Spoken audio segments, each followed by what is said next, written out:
വിദ്യാലയം എന്ന ആരാമത്തിലെ പൂക്കളാണ് വിദ്യാർത്ഥികൾ. ആ പൂക്കളെ പരിപാലിക്കുന്നവരാണ് അധ്യാപകർ. നൈസർഗികമായ അവരുടെ കഴിവുകളെ സ്ഥിരമായ പരിശീലനത്തിലൂടെ പുറത്തു കൊണ്ടുവരാൻ അതുകൊണ്ട് തന്നെ അധ്യാപകർക്ക് സാധിക്കും. അത്തരം ഒരു പരിശീലനത്തിലൂടെ രൂപപ്പെട്ട നയന മനോഹരമായ ഒരു കാഴ്ചയാണ് നമുക്ക് മുന്നിൽ അനാവൃതമാകാൻ പോകുന്നത്.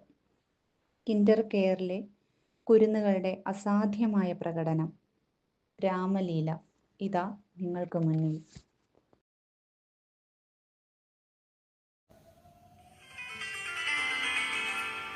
എല്ലാവർക്കും നമസ്കാരം.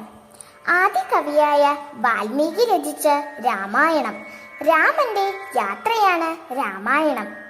സീതയുടെയും ലക്ഷ്മണന്റെയും കൂടി യാത്രയാണ്. രാമായണത്തിലെ കഥ കേട്ടാൽ നിങ്ങൾക്ക് മനസ്സിലാകും, നമ്മുടെ സ്നേഹബന്ധങ്ങൾക്കും അതുപോലെ പ്രകൃതിയിലെ ഓരോ ജീവജാലങ്ങൾക്കും പ്രാധാന്യം നൽകിയിരിക്കുന്നതാണെന്നുള്ളത്. ഇന്നത്തെ കാലത്ത് രാമായണത്തിന് നമ്മുടെ ജീവിതത്തിൽ വളരെ മാറ്റങ്ങൾ വരുത്താനാകും. പ്രത്യേകിച്ച് നിങ്ങളെ പോലുള്ള കുഞ്ഞുങ്ങൾക്ക്. രാമായണത്തിലെ ഒരു പ്രധാന ഭാഗമായ ഭരതരാമ സംവാദമാണ്, അതായത് ഭരതനും രാമനും തമ്മിലുള്ള സംസാരമാണ് ഇവിടെ നമ്മുടെ കൂട്ടുകാർ അവതരിപ്പിക്കുന്നത്.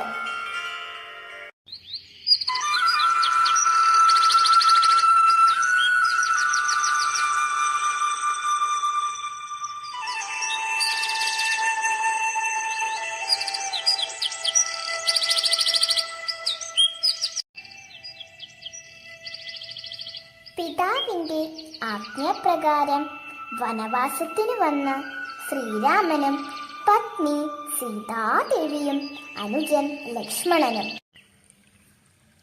പർണശാല കെട്ടി അവിടെ താമസിച്ചു വരികയായിരുന്നു.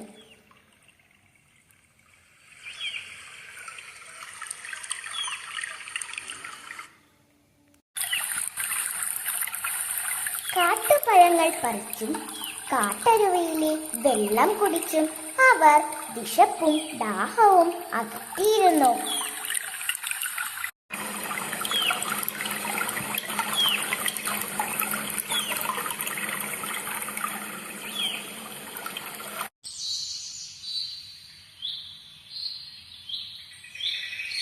കാനനഭംഗി ആസ്വദിച്ചു നടക്കുന്ന സീത ഒരു മാൻകുട്ടിയെ കണ്ട് സന്തോഷത്തോടെ അതിന് പുൽനാമ്പുകൾ പറിച്ചു നൽകി.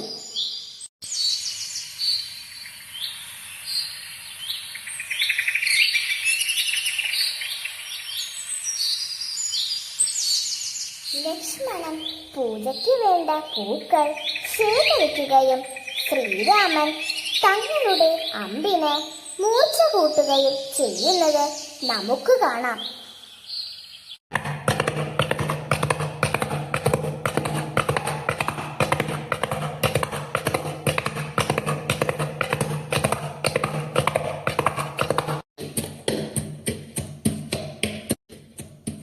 അതേസമയം രാജഗുരുവായ വസിഷ്ഠമുനിയോടൊപ്പം ഭരതകുമാരനും ശത്രുഘ്നകുമാരനും തങ്ങളുടെ സഹോദരന്മാരെ അന്വേഷിച്ചു വരുന്നു.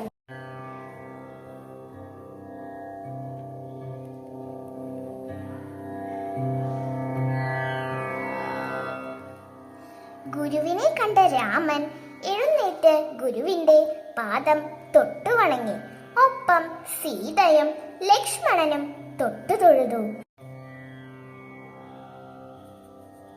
രാമൻ സഹോദരങ്ങളെ കണ്ട സന്തോഷത്തോടെ അവരെ തന്നോട് ചേർത്തു പിടിക്കുകയും തന്റെ മാതാപിതാക്കളുടെ സുഖവിവരം അന്വേഷിക്കുകയും ചെയ്തു.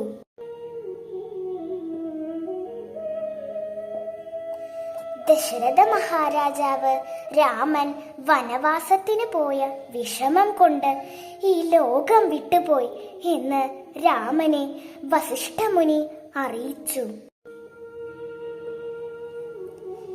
സങ്കടം സഹിക്കാനാവാതെ രാമൻ തേങ്ങിക്കരയുകയും ലക്ഷ്മണൻ രാമനെ ആശ്വസിപ്പിക്കുകയും ചെയ്തു. ഭരതകുമാരൻ രാമനോട് തിരികെ രാജ്യത്ത് എത്തണമെന്നും രാജ്യഭരണം നടത്തണമെന്നും താഴ്മയായി പറഞ്ഞു. എന്നാൽ പിതാവിന് നൽകിയ വാക്ക് ലംഘിക്കാൻ തനിക്ക് പറ്റില്ലെന്നും ഭരതൻ തന്നെ രാജ്യം ഭരിക്കണമെന്നും രാമൻ ആവശ്യപ്പെട്ടു.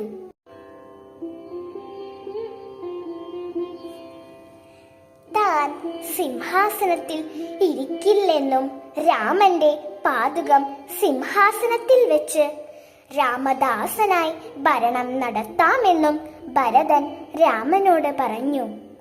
സഹോദര സ്നേഹം അറിഞ്ഞുകൊണ്ട് രാമൻ തന്റെ പാദുകം ഭരതന് നൽകുകയും അത് തലയിൽ വെച്ച് രാമനെ വണങ്ങി തിരികെ കൊട്ടാരത്തിലേക്ക് അവർ യാത്രയായി.